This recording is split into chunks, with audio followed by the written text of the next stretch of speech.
All right, we finally made it to the end of chapter 5. The last macromolecule we have is nucleic acids. Just a reminder, you should have one left on your reading guide, number 14, and then you should have one left on your chart, so that last row should be nucleic acids. So without further ado, here we go. This will be pretty short because we spend a lot of time on nucleic acids later. Back when we get into that DNA, we have an entire unit on DNA. So I'm going to go through this relatively quick because of that. But just to go through this, nucleic acids store and transmit hereditary information. So what is the function? Carries information. They are molecules of inheritance, or if you just want to say they store and transmit hereditary information, that works. All of that would be function. If we go into elements, carbon, hydrogen, oxygen, phosphorus, and nitrogen. Okay, so now you should have all those elements, and on a test question I could say, or give you a structure and say, you can see that these are the elements, and you should be able to narrow it down into which macromolecule it is. So if you see phosphorus, you should be able to say, okay, that has to be nucleic acid because none of the other ones have it. Or if you see sulfur, for instance, you know that has to be proteins because none of the other ones have sulfur. Okay, so very important that you can do that. That's a good example of maybe how I could give a test question on that, those elements piece. Genes are a good example of nucleic acids. These are the units of inheritance, and they really program and are connected to the amino acid sequence of the polypeptide, and we'll get into that with the central dogma of biology later this year. There's two types of nucleic acids that we really go into. There's DNA, deoxyribonucleic acid, and RNA, ribonucleic acid. They are a little bit different. So DNA is double-stranded. It has the sugar deoxyribose.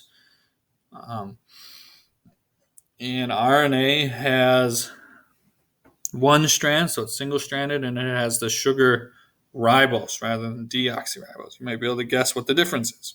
DNA sugar has one less oxygen. Okay, so deoxyribose DNA found in the nucleus of cells, and in fact, it never leaves the nucleus. At least it doesn't try to ever leave the nucleus of the cell.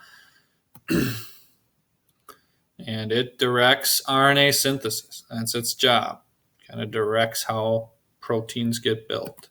And if we looked at DNA a little bit further, you can see this box is a monomer. So the monomer of a nucleic acid is called a nucleotide, and it includes a phosphate, a sugar, and an N base, which is right here. So here is the parts of a nucleotide. So monomer, again, nucleotide, and it includes a phosphate, a sugar, and a nitrogenous base, which is A, T, G, and C, if you remember. Adenine, thymine, guanine, and cytosine would be for DNA. Uracil would be included in that for RNA. And then that just shows all those: cytosine, thymine, uracil, adenine, guanine. Oh, if I go back quick, this shows the difference in the sugar. So again, ribose has one more oxygen than that deoxyribose. We have a single-stranded RNA, double-stranded DNA.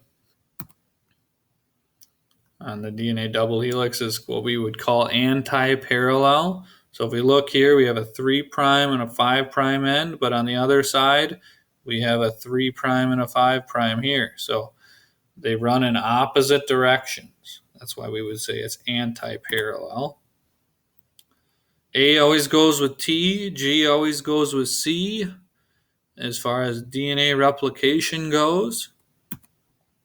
And that's it. Again, I went through that really quick because we always will review nucleic acids when we talk about DNA. So just to review, our monomer is a nucleotide. Our elements are carbon, oxygen, hydrogen, phosphorus, and nitrogen.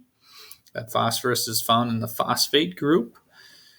The nitrogen would be found in that nitrogenous base. Examples are DNA and RNA, and its function is to carry genetic information. So there, you reached the end of chapter 5. Hopefully, you're getting ready and feeling confident for your test that is coming up.